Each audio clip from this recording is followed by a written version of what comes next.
تم چال ڈھال کے اعتبار سے بھی جگدیش رمولی سے مختلف نہیں ہو، رہ گئیں اس کی عادات و اطوار، تو ان کے بارے میں تم کو سب کچھ سمجھانا میرا کام ہے۔ لیکن ہم اس حیثیت سے دلی کیوں جائیں گے؟ مضطرب ہو کر میں نے کرسی پر پہلو بدل کر پوچھا۔ اس لیے کہ ہمیں وہاں ایک سرکاری تقریب میں شریک ہونا ہے۔ برطانیہ کا شہزادہ چارلس آج کل ہندوستان آیا ہوا ہے۔ راشٹرپتی بھون میں اس کے اعزاز میں ایک دعوت دی جا رہی ہے جس میں ملک بھر کی معزز اور مقتدر ہستیاں شرکت کریں گی۔ بحیثیت جگدیش رمولی تم بھی اس ملک کی ایک معزز بلکہ معزز ترین شخصیت ہو، لہٰذا دعوت نامہ تمہارے نام بھی آیا ہے۔ یہ دیکھو۔ اس نے اپنے پرس سے ایک خوبصورت کارڈ نکال کر میری طرف بڑھایا۔ میرا جسم سنسنانے لگا۔ میری سمجھ میں نہیں آ رہا تھا کہ میں کس دلدل میں پھنستا جا رہا ہوں۔ کارڈ میرے ہاتھ میں تھا، لیکن اس پر چھپے ہوئے حروف میری آنکھوں کے سامنے کیڑے مکوڑوں کی طرح ناچ رہے تھے۔ میں ان کو پڑھنے سے قاصر تھا کیونکہ میرا ذہنی انتشار اپنے عروج پر تھا۔ میرے وجود کو ہلا دینے والی سب سے بڑی بات یہ تھی کہ میں ہندوستان کی کسی بہت مالدار شخصیت کا ہم شکل ہوں، اور شاید اسی لیے رینوکا نے ایک بہت بڑا جال پھیلا کر مجھے اس طرح جکڑا تھا کہ اب پھڑ پھڑا کر رہ جانے کے سوا میں کچھ نہیں کر سکتا تھا۔ ابھی اور بھی نہ جانے کیا کیا چونکانے والی باتیں میرے سامنے آتیں۔ سب سے اہم سوال تو یہ تھا کہ مجھے جگدیش رمولی کا روپ دے کر رینوکا مجھ سے کیا کام لینا چاہتی ہے۔ یہ بات بھی میرے لیے حد درجہ سنسنی خیز تھی کہ میں راشٹرپتی بھون کی ایک بہت بڑی ضیافت میں شرکت کروں گا۔ اس ضیافت میں بھارت کے صدر اور وزیر اعظم اندرا گاندھی کے علاوہ حکومت کے بڑے بڑے وزراء اور غیر ملکی سفارتکار بھی ہوتے، اور اس ضیافت کا مہمان خصوصی برطانیہ کا شہزادہ چارلس ہوتا۔ اب رادھا بولی، سب سے پہلے تو تم سگریٹ پینا چھوڑ دو، بلکہ اسی وقت سے سگار پینا شروع کر دو، کیونکہ جگدیش رمولی ایک خاص برانڈ کے سگار پیتا ہے۔ میں نے گربا سے کہہ دیا ہے، وہ تمہارے لیے سگار لے کر آنے ہی والی ہے۔ لیکن اس پارٹی میں ہماری شرکت کا مقصد کیا ہوگا؟ میرے منہ سے نکلنے والے یہ الفاظ میری پھولی ہوئی سانسوں میں اٹک اٹک کر نکل رہے تھے۔ شرکت کا مقصد تو ابھی مجھے معلوم نہیں۔ عظیم رینوکا دیوی قبل از وقت کوئی بات نہیں بتاتی، رادھا نے جواب دیا۔ میں غور سے اس کے چہرے کی طرف دیکھنے لگا۔ میں اس کے جھوٹ سچ کا اندازہ کرنا چاہتا تھا، لیکن مجھے اپنے مقصد میں ناکامی ہوئی۔ بعض اوقات انسان اپنے چہرے پر ایسی پرت چڑھا لیتا ہے کہ اس کے نیچے کی پرت کا ہلکا سا عکس بھی نظر نہیں آتا۔ گربا ایک سگار کیس اور ایک قیمتی لائٹر لے کر آئی اور تپائی پر رکھ کر خاموشی سے چلی گئی۔ رادھا نے ایک سگار نکالا اور بولی، اب تم دیکھو کہ میں اسے کس طرح سلگاتی ہوں۔ جگدیش رمولی سگار کو بالکل اسی طرح جلاتا ہے، لہٰذا تمہیں بھی اسی طرح جلانا ہوگا۔ رادھا نے سگار کے سرے کو دانتوں سے آہستہ آہستہ کتر کر اس میں سوراخ کیا اور اسے ہونٹوں کے عین بیچ میں دبا کر بائیں ہاتھ سے لائٹر جلایا۔ رمولی ہمیشہ سگار کو ہونٹوں کے بالکل بیچ میں رکھ کر صرف بائیں ہاتھ سے لائٹر جلاتا ہے۔ یوں۔ رادھا نے لائٹر جلا کر سگار سلگایا اور پھر کہا، وہ لیفٹ ہینڈڈ نہیں ہے، لیکن لائٹر ہمیشہ بائیں ہاتھ سے جلاتا ہے۔ نہ جانے کیوں یہ بات خاصی مشہور ہو گئی ہے کہ لائٹر کبھی بھی رمولی کے دائیں ہاتھ میں نہیں دیکھا گیا، اس لیے تمہیں اس کا خاص خیال رکھنا ہوگا۔ اب ذرا تم اسی طرح سگار جلا کر مجھے دکھاؤ۔ میں نے سگار نکال کر رادھا کی گویا جگدیش رمولی کی نقل کی۔ گڈ۔ رادھا نے مطمئن انداز میں سر ہلایا۔ اس کے بعد رادھا نے اسباق کا سلسلہ شروع کر دیا۔ وہ مجھے جگدیش رمولی کی عادات و اطوار کے بارے میں بتاتی رہی اور میں ان باتوں کو ذہن نشین کرتا رہا۔ فی الحال یہی ضروری تھا کہ میں حالات سے مصالحت کر لوں۔ یہ گھاٹے کا سودا ہی میرے لیے ایک فائدے کا پہلو رکھتا تھا۔ گھاٹے کی اس سوداگری کا ازالہ کرنے کے لیے مجھے انتظار کی ضرورت تھی۔ مجھے اس لمحے کا انتظار کرنا تھا جو میرا اپنا لمحہ ہوتا، وہ لمحہ جس پر مجھے اختیار ہوتا، وہ صحیح لمحہ جب میں تیر چلا سکتا۔ ابھی تو تیر کمان کسی اور کے ہاتھ میں تھی جس کا ہدف میں تھا، لیکن جب میرا اپنا لمحہ آتا تو صورتحال اس کے برعکس ہوتی۔ لمحہ بظاہر ایک حقیر سی بات، لیکن دراصل ایک بہت بڑی طاقت۔ لمحے جب بدلتے ہیں تو انسانی زندگی کے ہر پہلو پر اثر انداز ہوتے ہیں۔ گزرنے والا ہر لمحہ اپنے نمایاں اثرات چھوڑ کر جاتا ہے، اور ہر آنے والا لمحہ اپنی منفرد حیثیت کو منوانے پر اصرار کرتا ہے۔ مجھے اپنے اسی لمحے کا انتظار کرنا تھا جب میں رینوکا سے کہہ سکتا، اب تم گزشتہ ہو اور میں موجودہ، تم راکھ ہو اور میں انگارہ، کبھی تم نے جلایا تھا، اب میں جلاؤں گا۔ موجود کو اپنی موجودگی پر گھمنڈ نہیں کرنا چاہیے، کیونکہ اس کا مال تو عدم موجودگی ہی ہے۔ شام ہونے تک رادھا مجھے پڑھاتی رہی اور اس کے بعد امتحانی دور شروع ہوا۔ اس نے جو کچھ پڑھایا تھا اس کے بارے میں سوالات شروع کیے۔ میں اطمینان اور اعتماد سے جوابات دیتا رہا۔ رادھا اس پر کچھ حیران بھی ہوئی کہ میں نے ایک بھی غلط جواب نہیں دیا تھا۔ ونڈرفل، اس نے پرجوش انداز میں کہا، تم جگدیش رمولی کا پارٹ ادا کرنے میں پوری طرح کامیاب رہو گے۔ ویسے ابھی وقت بھی بہت ہے، آج کی رات، کل کا دن جب ہم ٹرین میں ہوں گے، اور پھر کل کی رات جب ہم دہلی کے اشوکا ہوٹل میں قیام پذیر ہوں گے۔ میں اس دوران تمہیں جگدیش کے بارے میں اور بھی بہت کچھ بتاؤں گی۔ ایک سوال میرے ذہن میں بہت دیر سے چکرا رہا ہے۔ میں بول پڑا۔ وہ کیا؟ اس نے پوچھا۔ آخر ٹرین ہی کیوں؟ کیا ہم ہوائی جہاز میں سفر نہیں کر سکتے؟ نہیں، رادھا نے جواب دیا، جگدیش ہمیشہ ٹرین میں سفر کرتا ہے۔ غیر ممالک کے دورے پر جاتا ہے تو بھی ٹرین میں یا بحری جہاز میں۔ اسے ہوائی جہاز سے خوف آتا ہے۔ غالباً اس کی کوئی نفسیاتی وجہ ہوگی، لیکن جگدیش رمولی نے کبھی یہ ضرورت محسوس نہیں کی کہ وہ کسی ماہر نفسیات سے مل کر اپنی کمزوری کو رفع کرنے کی کسی تدبیر پر عمل پیرا ہو۔ ماہر نفسیات؟ میں بڑبڑا کر رہ گیا۔ کیا؟ رادھا اس طرح آگے جھکی جیسے میری بات سمجھنا چاہتی ہو۔ کچھ نہیں، میں ٹال گیا، لیکن میں نے اسی ایک پل میں یہ فیصلہ کر لیا تھا کہ جیسے ہی مجھے موقع ملا میں اپنی شخصیت کے اسرار حل کرنے کے لیے کسی ماہر نفسیات سے ضرور رجوع کروں گا۔ رات کے 8:30 بجے تھے جب میں نے اور رادھا نے کھانا کھایا۔ کھانے کے دوران میں اس نے کہا، کافی پی کر ہم کہیں گھومنے چلیں گے تاکہ کچھ تر و تازہ ہو جائیں۔ کیا تم مجھے اس آگ کے بارے میں نہیں بتاؤ گی جو تم پر اثر انداز نہیں ہوتی؟ میں نے رادھا کی آنکھوں میں دیکھتے ہوئے کہا۔ اوہ، رادھا ہنس پڑی، تم اس کے بارے میں خاصی دلچسپی کا شکار ہو۔ پہلے تو نہیں تھا، لیکن اب ہوں۔ پہلے کیوں نہیں تھے؟ پہلے تو میرے ذہن میں یہ خیال جم گیا تھا کہ تم کوئی غیر ارضی مخلوق ہو۔ وہ تو میں ہوں، رادھا پھر ہنسی۔ اب میں یہ نہیں مان سکتا۔ میری نظر اس کی ٹھوڑی کے نیچے پھسل ہی گئی اور یک لخت ایک بار پھر مجھے محسوس ہوا کہ میرے رگ و ریشے میں برقی رو دوڑنے لگی ہے۔ کیوں؟ رادھا کے لہجے میں کھنک تھی۔ اب کیا تبدیلی آ گئی ہے؟ بہت بڑی تبدیلی۔ میرے منہ سے نکلے ہوئے لفظ جھرجھرانے لگے۔ یہ تو مانا کہ تم ایک دہکتی ہوئی عورت ہو، لیکن ہو تو عورت۔ رادھا بڑی بے باکی سے ہنسی۔ تم نے یہ خوب کہا کہ میں ایک دہکتی ہوئی عورت ہوں، مگر اس میں بھی کوئی شک نہیں کہ تمہارے اندر بھی ایک جوالا مکھی ہے۔ میں ابھی آئی، وہ اٹھتی ہوئی بولی۔ میں اس کا بھی بندوبست کرتی آؤں گی کہ تمہیں آگ کا وہ منظر دکھا دوں۔ وہ چلی گئی اور میں نے کرسی کی پشت گاہ سے ٹیک لگا کر آنکھیں بند کر لیں۔ اتنی سی دیر میں میری سانس چلنے لگی تھی۔ اگر رادھا ذرا دیر تک اور یوں ہی بیٹھی رہتی تو واقعی مجھے خود پر قابو نہ رہ جاتا۔ میری نگاہ ایک تسلسل کے ساتھ پھسلنے لگی تھی۔ رادھا نے واپسی میں دیر نہیں لگائی۔ اب وہ ایسے لباس میں تھی کہ میں برانگیختہ نہیں ہو سکتا تھا۔ پروگرام بدل گیا ہے ونود۔ اس نے آتے ہی بڑی بے تکلفی سے میرا نام لیا۔ ابھی ابھی مجھے عظیم رینوکا کی کچھ ہدایات موصول ہوئی ہیں۔ کیا مطلب؟ اس نے جواب دینے کے بجائے کہا، اٹھو، میرے ساتھ آؤ۔ میں الجھے ہوئے ذہن کے ساتھ کرسی سے اٹھ گیا۔ کیا کہیں باہر چلنا ہے؟ میں نے دوسرا سوال کیا۔ ہاں، اس نے جواب دیا۔ ہم کمرے سے نکلے، لیکن رادھا کا رخ بیرونی دروازے کی طرف نہیں تھا۔ مجھے پھر بولنا پڑا، تم تو کہیں باہر چلنے کے لیے کہہ رہی تھیں۔ ہم باہر ہی چل رہے ہیں، لیکن اس وقت اس دروازے سے نہیں نکلا جا سکتا۔ سڑک پر لوگ آ جا رہے ہوں گے، ٹریفک بھی ہوگا۔ رادھا کے اس جواب نے مجھے اور الجھا دیا۔ الجھن کے ساتھ ہی جھنجھلاہٹ بھی ہوئی کہ وہ کسی بات کی وضاحت نہیں کر رہی تھی۔ میں چپ چاپ اس کے ساتھ بلکہ ایک قدم پیچھے چلتا رہا۔ ایک راہداری کے اختتام پر سیڑھیوں میں جو غالباً کسی تہہ خانے کی تھیں، سیڑھیوں پر تاریکی تھی، لیکن رادھا نے کوئی بٹن دبا کر روشنی کر دی۔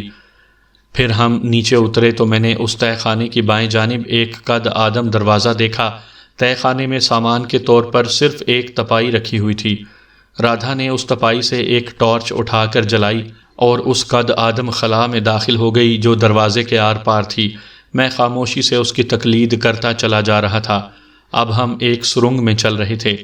تو یہ سرنگ کسی دوسری عمارت تک چلی گئی ہے؟ میں خاموش رہنے کا ارادہ توڑ بیٹھا، اور وہ عمارت بھی ہمارے تصرف میں رہتی ہے۔ رادھا نے میری بات کاٹتے ہوئے جواب دیا، لیکن میری مستقل قیام گاہ وہی ہے جہاں سے ہم آ رہے ہیں۔ شاید مجھے اب یہ کہنا چاہیے کہ میری مستقل قیام گاہ وہی تھی۔ رادھا نے لفظ تھی پر خاصا زور دیا تھا۔ تھی؟ میں نے رادھا کے اسی لفظ کو پکڑا۔ ہاں، اب شاید میں دوبارہ ادھر کا رخ نہ کر سکوں۔ کیوں؟ کسی نے مخبری کر دی ہے کہ رات کے سناٹے میں لوگ وہاں آتے جاتے ہیں، رادھا نے بتایا۔ اس وقت محکمہ پولیس کے سادہ پولیس والے اسے اپنے گھیرے میں لیے ہوئے ہیں۔ انہوں نے خود کو پوشیدہ مقامات پر رکھا ہے اور انہیں ہدایت ہے کہ وہ رات کے 2 بجے تک صرف نگرانی کریں، یعنی اگر اس عمارت میں آمدورفت ہو تو اس پر نظر رکھیں، اور اگر آمدورفت نہ بھی ہو تو وہ 2 بجے وہاں چھاپا ماریں۔ اب اگر ہم اس عمارت سے نکلتے تو ان لوگوں کی نظروں میں ضرور آتے، اور اگر نہ نکلتے تو 2 بجے کے بعد پولیس چھاپا مار کر ہمیں گرفتار کر لیتی۔ لیکن عظیم رینوکا اتنی بے خبر تو نہیں کہ اپنے خادموں کو ایسی مشکلات کا شکار ہو جانے دے۔ تو تمہیں اس کی اطلاع رینوکا سے ملی تھی؟ ہاں، میں نے اس عمارت میں کوئی ٹیلی فون تو نہیں دیکھا۔ رینوکا عظیم ہے، وہ ایسی چیزوں کی محتاج نہیں۔ اگر وہ اس وقت بھی مجھ سے کچھ کہے تو اس کی آواز مجھے اپنے کانوں میں سنائی دے جائے گی۔ رادھا کی اس بات پر میں نے اس لیے یقین کر لیا کہ مجھے خود کئی بار یہ تجربہ ہو چکا تھا۔ میں نے رینوکا کی آواز اسی طرح سنی تھی جیسے وہ میرے قریب ہی کہیں موجود ہو، جبکہ در حقیقت ایسا نہیں تھا۔ اور گربا کا کیا ہوگا؟ میں نے پوچھا۔ فی الحال وہ وہاں بہت مصروف ہے۔ مصروف؟ کیا مطلب؟ وہ وہاں گرد کا سپرے کر رہی ہوگی، رادھا نے ہنس کر کہا۔ 2 بجنے میں بھی بہت دیر ہے ابھی۔ اس وقت تک گربا وہاں گرد و غبار پھیلا کر وہاں کی حالت ایسی بنا دے گی جیسے وہ مکان عرصہ دراز سے خالی پڑا ہو۔ اس کے بعد وہ بھی اسی راہ سے آئے گی۔ وہ تو کسی راہ سے بھی باہر نکل سکتی ہے، بلی کے روپ میں۔ میرے منہ سے بے ساختہ نکلا۔ رادھا ایسی بن گئی جیسے اس نے میری بات سنی ہی نہ ہو۔ سرنگ اب ختم ہو چکی تھی اور ہم پھر اسی قسم کے ایک تہہ خانے میں تھے جہاں نظر آنے والی سنگی سیڑھی ہمیں اوپر پہنچا سکتی تھی۔ ٹارچ کی روشنی میں ہم نے ان سیڑھیوں کو بھی طے کر لیا۔ رادھا نے ٹارچ کی روشنی چھت کے اس حصے پر ڈالی جہاں ایک پش بٹن تھا۔ رادھا کا بایاں ہاتھ اس کی طرف بڑھا۔ غالباً اسی کے دبانے سے چھت میں وہ خلا پیدا ہوتا جس سے گزر کر ہم اوپر جاتے۔ میرا دماغ اس وقت اس سوال میں الجھا ہوا تھا کہ مخبری کرنے والا کون ہو سکتا ہے؟ کیا وہی ہستی جس نے اپنے ایک کارندے کو مجھ سے ملنے کے لیے چوپاٹی بھیجا تھا؟ پش بٹن کے دبتے ہی چھت میں خلا پیدا ہوا، لیکن وہ خلا کیا پیدا ہوا؟ یوں لگا جیسے جہنم کا دہانہ کھل گیا ہو۔ ایک تپتا ہوا جھونکا ہمارے چہروں سے اس طرح ٹکرایا جیسے ہم عین دوپہر کے وقت اچانک کسی ریگستان میں پہنچ گئے ہوں۔ اس کے ساتھ ہی دھواں بھی تھا جس نے مجھے اور رادھا کو کھانسنے پر مجبور کر دیا۔ اس دھوئیں کے آگے مجھے شعلے بھی لپکتے نظر آئے۔ میں بوکھلاہٹ میں الٹے ہی قدموں کئی سیڑھیاں اتر گیا۔ یہی اضطراری فعل رادھا سے بھی سرزد ہوا تھا۔ اف بھگوان، اس کے منہ سے نکلا۔ یہ کیا مصیبت ہے؟ میں کھانستا ہوا بولا۔ آگ۔ رادھا کی حالت مجھ سے مختلف نہیں تھی۔ کسی نے اس عمارت میں آگ لگا دی ہے۔ آگ لگا دی ہے تاکہ ہم ادھر سے بھی نہ نکل سکیں۔ پھر رادھا میرا ہاتھ پکڑ کر تیزی سے سیڑھیاں اترتی چلی گئی۔ تہہ خانے میں دھواں بڑھتا جا رہا تھا۔ اس خلا کو تو بند کر دو، میں چیخا۔ ادھر سے اسے بند کرنے کا کوئی ذریعہ نہیں ہے، البتہ آدھے منٹ بعد وہ خود بخود بند ہو جائے گا۔ لیکن دھواں بھرنے کے لیے وہ آدھا منٹ بھی بہت تھا۔ میں کھانستے کھانستے بدحال ہوا جا رہا تھا۔ آنکھوں میں مرچیں بھرتی چلی جا رہی تھیں اور آنسو بہنے لگے تھے۔ رادھا مجھے اس تہہ خانے سے سرنگ میں لیے چلی گئی۔ کیا اب ہم واپس اسی عمارت میں چلیں گے؟ میں نے پوچھا۔ نہیں، وہ راستہ اب ہمیشہ کے لیے بند ہو چکا ہے تاکہ پولیس بھی اس کا کھوج نہ لگا سکے۔ پھر اب کیا ہوگا؟ میں حواس باختہ ہو گیا۔ میں بتا چکی ہوں، عظیم رینوکا اپنے خادموں کی طرف سے بے خبر نہیں رہتی۔ رادھا کے قدم سرنگ میں تیزی سے اٹھتے رہے۔ ٹارچ اب بھی اس کے ہاتھ میں تھی۔ غنیمت ہی ہوا تھا کہ بوکھلاہٹ میں ٹارچ اس کے ہاتھ سے گری نہیں تھی۔ ہم جا کہاں رہے ہیں؟ میں نے بوکھلائے ہوئے لہجے میں پوچھا۔ تم نے تو کہا تھا کہ اس عمارت کا راستہ اب ہمیشہ کے لیے بند ہو چکا ہے۔ ہاں، لیکن ہمیں اس دھوئیں سے تو دور ہو ہی جانا چاہیے نا؟ رادھا نے اس طرح کہا جیسے میرے سوال سے کچھ جھیپ گئی ہو۔ سرنگ جہاں ختم ہوئی، یا یوں کہا جائے کہ جہاں سے اس کا آغاز ہوا تھا، وہاں ہم رک گئے۔ دھواں ابھی یہاں تک نہیں پہنچا تھا، لیکن ہماری آنکھوں کی جلن تو فوری طور پر ختم نہیں ہو سکتی تھی۔ اس وقت نہ جانے کیسے مجھے خیال آیا کہ میں نے رادھا کو شعلوں میں گھرا ہوا دیکھا تھا، لیکن اس وقت وہ آگ سے اس طرح گھبرا گئی تھی جیسے کوئی عام آدمی گھبرا سکتا ہے۔ ذرا یہ ٹارچ سنبھالو۔ رادھا نے ٹارچ میری طرف بڑھائی۔ جب میں نے ٹارچ اس کے ہاتھ سے لے لی تو اس نے دیوار سے پیٹھ لگا کر آنکھیں بند کر لیں اور دونوں ہاتھوں کی ایک ایک انگلی اپنے کانوں میں ٹھونس لی۔ یہ کیا ہوا تمہیں؟ میں تعجب سے بولا۔ شش! رادھا نے آنکھیں کھولے بغیر سرگوشی والے انداز میں کہا۔ اب مجھے کسی بھی لمحے عظیم رینوکا کی طرف سے کوئی ہدایت مل سکتی ہے کہ ہم اس مصیبت سے کس طرح نکل سکیں گے۔ میں ہونکوں کی طرح رادھا کا منہ تکنے لگا۔ وہ مجھے مضحکہ خیز سی نظر آ رہی تھی، اور اس وقت میں نہ جانے کیوں پہلی مرتبہ یہ محسوس کر رہا تھا جیسے مجھے کوئی پراسرار ڈرامے کی توقع ہو، جیسے حقیقت وہ نہ ہو جو مجھے نظر آ رہی تھی۔ ٹارچ میرے ہاتھ میں تھی اور میں اس کا رخ رادھا کے چہرے کی طرف کیے ہوئے کھڑا تھا۔ دفعتاً میں نے اسے آنکھوں اور کانوں میں سے انگلیاں نکالتے ہوئے دیکھا۔ اس کے چہرے پر مسکراہٹ نظر آئی۔ پھر اس نے ٹارچ میرے ہاتھ سے لے لی اور میرا ہاتھ پکڑ کر سرنگ میں اسی طرف چل پڑی جدھر سے ہم لوٹے تھے۔ میں خاموش رہنا چاہتا تھا لیکن بول پڑا، کیا ہدایت ملی کوئی؟ ہاں، رادھا نے جواب دیا۔ کیا؟ بس دیکھتے رہو۔ رادھا ٹارچ کی روشنی کو سرنگ کے بائیں کنارے کی طرف چلتی ہوئی آگے بڑھ رہی تھی۔ یوں معلوم ہو رہا تھا جیسے اسے کسی خاص چیز کی تلاش ہو۔ آخر وہ ایک جگہ رک گئی۔ میں نے ٹارچ کی روشنی میں ایک سلاخ دیکھی جو سرنگ کی دیوار اور فرش کے درمیان اتصال سے کوئی 1 فٹ باہر نکل کر کنڈے کی طرح گھومی ہوئی تھی۔ رادھا اس پر جھکی اور کنڈے کو انگلیوں میں پھنسا کر اپنی طرف کھینچا۔ میرے اندازے کے مطابق اسے زیادہ طاقت صرف نہیں کرنا پڑی تھی۔ ہلکی سی گڑ گڑاہٹ سرنگ میں گونجی اور پھر ایک جگہ سے شک ہوتی ہوئی نظر آئی۔ آؤ، رادھا مجھ سے کہتی ہوئی سرنگ میں داخل ہو گئی، اور میں نے حسب معمول اس کی تقلید کی۔ رادھا جب مسلسل آگے بڑھتی رہی تو میں نے اس سے کہا کہ کیا اس راستے کا دہانہ بند کرنا ضروری نہیں؟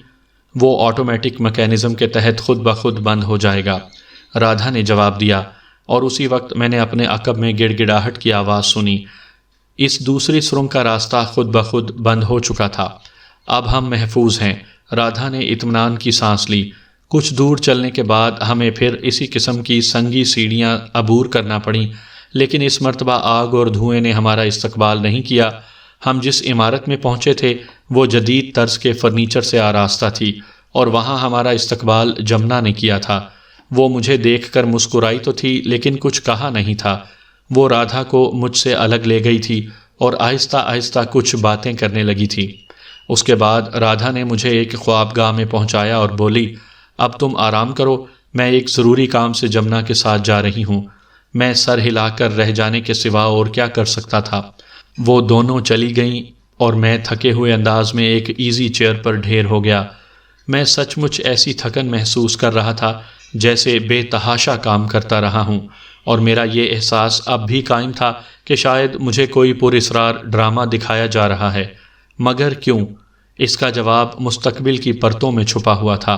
مجھے نہ جانے کتنی پرتیں الٹنا پڑتیں تب کہیں جا کر اس سوال کا جواب ملتا۔ ایزی چیئر پر دراز حالت میں نہ جانے کس وقت مجھے نیند آ گئی، اور پھر میں اس وقت اٹھا جب میرا کندھا پکڑ کر جھنجھوڑا گیا۔ مجھے اس طرح جگانے والی رادھا تھی۔ جب میں سیدھا بیٹھ کر اپنی آنکھیں ملنے لگا تو وہ بولی، تم کرسی پر ہی بیٹھے بیٹھے کئی گھنٹے سو لیے ہو، اب جلدی سے غسل کر لو۔ تمہارا لباس اور دوسری اشیاء وہ دیکھو بستر پر رکھی ہوئی ہیں، تم تیار ہو کر ناشتہ کر لو تو ہم اسٹیشن روانہ ہو جائیں گے۔ اسٹیشن؟ ہاں، ریلوے اسٹیشن۔ کیوں؟ شاید تم اب تک نیند میں ہو۔ کیا تم کو یاد نہیں کہ تمہیں جگدیش رمولی بننا ہے؟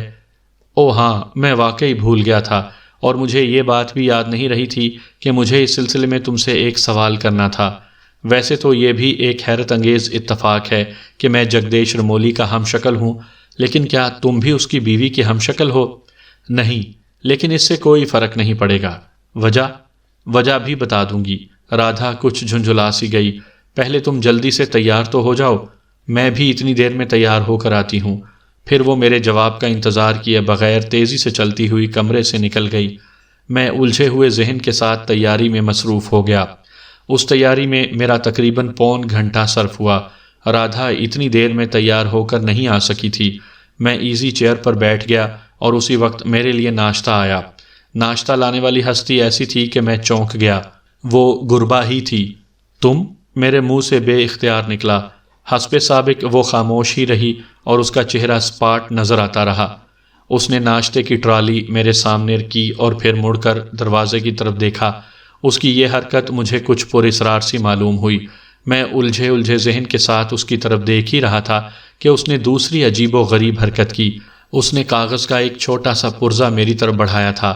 بے اختیار میں نے اس سے سوال کرنا چاہا کہ یہ کیا ہے، لیکن میرے لب کھلتے دیکھ کر اس نے جلدی سے اپنے ہونٹوں پر انگلی رکھ کر مجھے خاموش رہنے کا اشارہ کیا اور ایک بار پھر پلٹ کر دروازے کی طرف دیکھا۔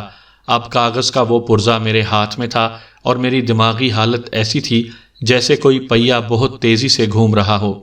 گربا بہت تیزی سے چلتی ہوئی کمرے سے نکل گئی۔ اب میں نے کاغذ کے پرزے کی طرف دیکھا۔ اس پر ٹیڑھے میڑھے حروف میں لکھا تھا، راشٹرپتی بھون کی ضیافت میں ایک شخصیت پرنسس تارا کی بھی ہوگی، کوشش کرنا کہ اس سے تنہائی میں مل سکو، اسی میں تمہاری بھلائی کے کئی پہلو ہیں۔ وہ تحریر پڑھ کر میری عجیب حالت ہوئی۔ مجھے یوں لگا جیسے میرے ارد گرد مکمل سکوت چھا گیا ہو۔ اس تحریر کا صریح مطلب یہ تھا کہ گربا رینوکا کو دھوکہ دے رہی تھی اور اس کا تعلق اس ہستی سے تھا جو رینوکا کی مخالف تھی۔ ٹھک ٹھک ٹھک، اونچی ایڑی کی سینڈلوں کی آواز نے میرے ارد گرد پھیلے ہوئے سکوت کو ریزہ ریزہ کر دیا۔ رادھا کمرے کی طرف آ رہی تھی۔ میں نے جلدی سے کاغذ کا وہ پرزہ اپنے کوٹ کی جیب میں رکھ لیا۔ جب رادھا کمرے میں داخل ہوئی تو میں نے حتی الامکان کوشش کی تھی کہ اپنے چہرے پر کسی قسم کے تاثرات کا اظہار نہ ہونے دوں۔ آخر ہم اسٹیشن کی طرف روانہ ہوئے، جہاں سے راجدھانی کی طرف ٹرین ہمیں دہلی پہنچا دیتی۔ اسٹیشن تک کا سفر کرنے کے لیے ہمارے پاس ایک ایمبیسیڈر کار تھی جس کی ڈرائیونگ کا فرض جمنا کے پاس تھا۔ وہ غالباً صرف اس لیے ساتھ تھی کہ ہمیں اسٹیشن پہنچا دے۔ ایسا ہی ہوا۔ جمنا ہمارے ساتھ پلیٹ فارم تک بھی نہیں گئی تھی اور اسٹیشن کی عمارت کے باہر ہی سے رخصت ہو گئی۔ ایک کلی نے ہمارا سامان اٹھایا جو صرف 2 سوٹ کیسوں پر مشتمل تھا۔ ہم راجدھانی کے ایک ایئر کنڈیشنر ڈبے میں داخل ہوئے۔ کلی سامان رکھ کر چلا گیا۔ اب ہم دونوں کے سوا کوئی نہیں تھا۔ رادھا کسی گہری سوچ میں گم ہوئی تھی اور یوں معلوم ہو رہا تھا جیسے وہ کچھ بولنے کے موڈ میں ہو۔ آخر میں نے ہی اسے ٹوکا، تم اتنی خاموش کیوں ہو گئی؟ رادھا نے میری طرف دیکھا اور پھر بولی، میں سوچ رہی تھی کہ تمہیں یہ بتاؤں گی کہ تم کون ہو تو تم پر اس کا کیا رد عمل ہوگا۔ کیا مطلب؟ میں نے اپنے دل کی دھڑکنوں میں کچھ بے ترتیبی محسوس کی۔ مجھے عظیم دیوی سے ہدایت ملی ہے کہ میں تمہیں یہ بتا دوں کہ تم انسان نہیں ہو۔ میرے ذہن میں کئی بار کا سنا ہوا یہ فکرہ گونج اٹھا، تم صرف ایک سایہ ہو۔ میں کوئی سوال کرنے کے بجائے بس رادھا کو دیکھتا رہا۔ میرے دیکھنے کا انداز بجائے خود ایک سوال تھا۔ رادھا نے آہستہ آہستہ کہنا شروع کیا، تم خدائی نہیں بلکہ انسانی تخلیق ہو۔ تم کو ایک انسان نے تخلیق کیا ہے، تم کو عظیم دیوی نے تخلیق کیا ہے۔ میں حیرت اور بے یقینی کے عالم میں رادھا کو تکتا رہا، حالانکہ اب تک جو کچھ میرے ساتھ پیش آتا رہا تھا وہ بھی کچھ کم حیرت انگیز نہیں تھا۔ عظیم دیوی ایک عظیم مصنفہ بھی ہے، رادھا نے کہنا شروع کیا، ایک ایسی مصنفہ جو پہلے کبھی پیدا ہوئی ہے اور نہ آئندہ کبھی پیدا ہوگی۔ وہ اپنی کہانیوں میں جو کردار تخلیق کرتی ہے وہ حقیقتاً وجود پا لیتے ہیں، انہیں ایک جیتی جاگتی ہستی کی طرح دیکھا جا سکتا ہے، لیکن اس کی وہ کہانیاں کبھی شائع نہیں ہوتیں، وہ اس کے پاس محفوظ رہتی ہیں۔ اس نے صرف انسانوں ہی کو نہیں، جانوروں کو بھی تخلیق کیا ہے اور ان کو حیرت انگیز صلاحیتیں دی ہیں۔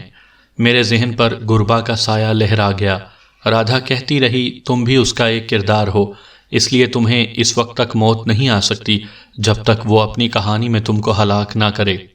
میں بالکل ساکت بیٹھا رہا۔ مجھے یوں محسوس ہو رہا تھا جیسے میرا سارا جسم شل ہو کر رہ گیا ہو۔ صرف دماغ شل نہیں ہوا تھا اور ان گنت سوالات میرے ذہن میں چکرا رہے تھے، لیکن میں کسی نتیجے تک پہنچنے سے قاصر تھا۔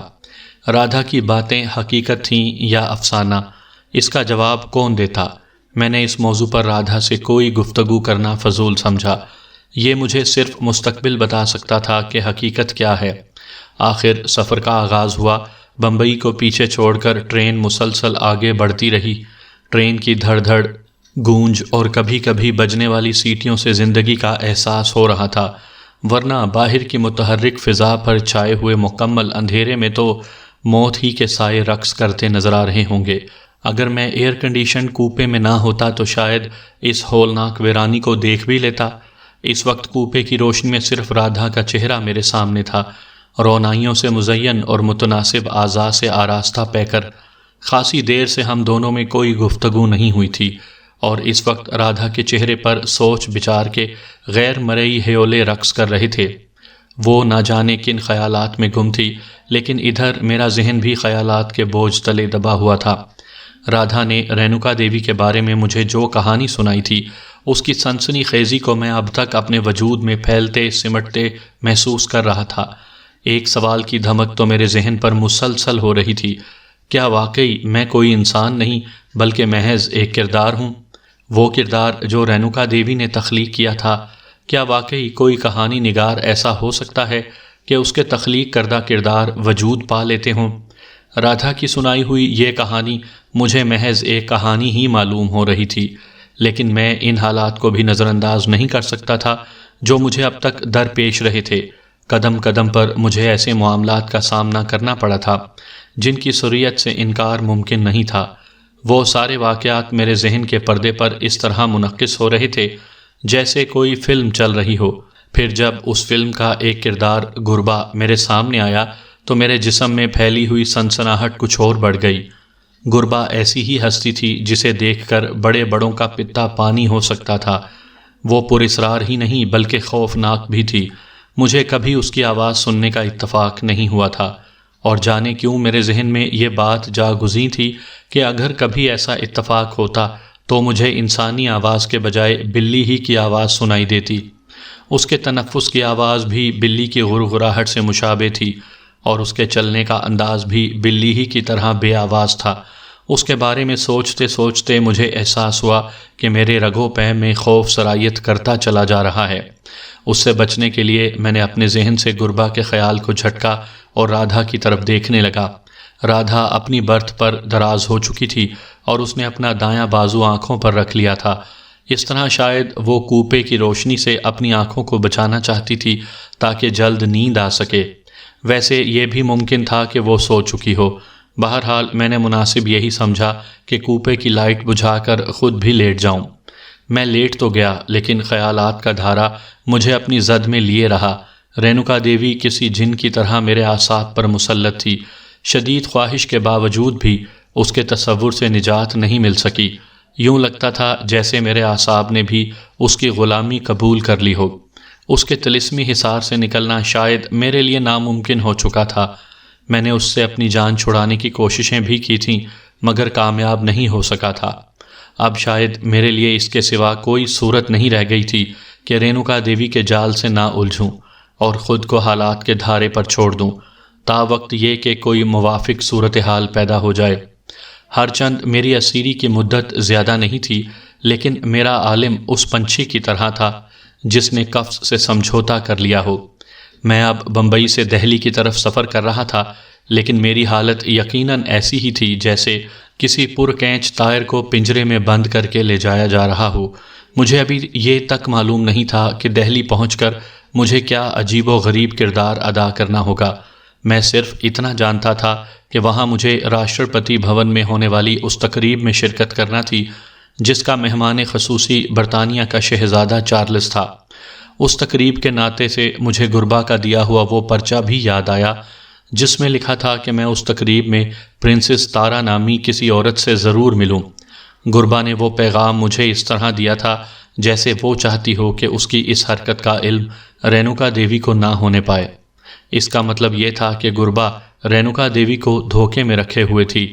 وہ بظاہر رینوکا دیوی کی غلام تھی، لیکن شاید اس کا اصل رشتہ ان لوگوں سے تھا جو اس کے مخالفت میں سرگرم عمل تھے۔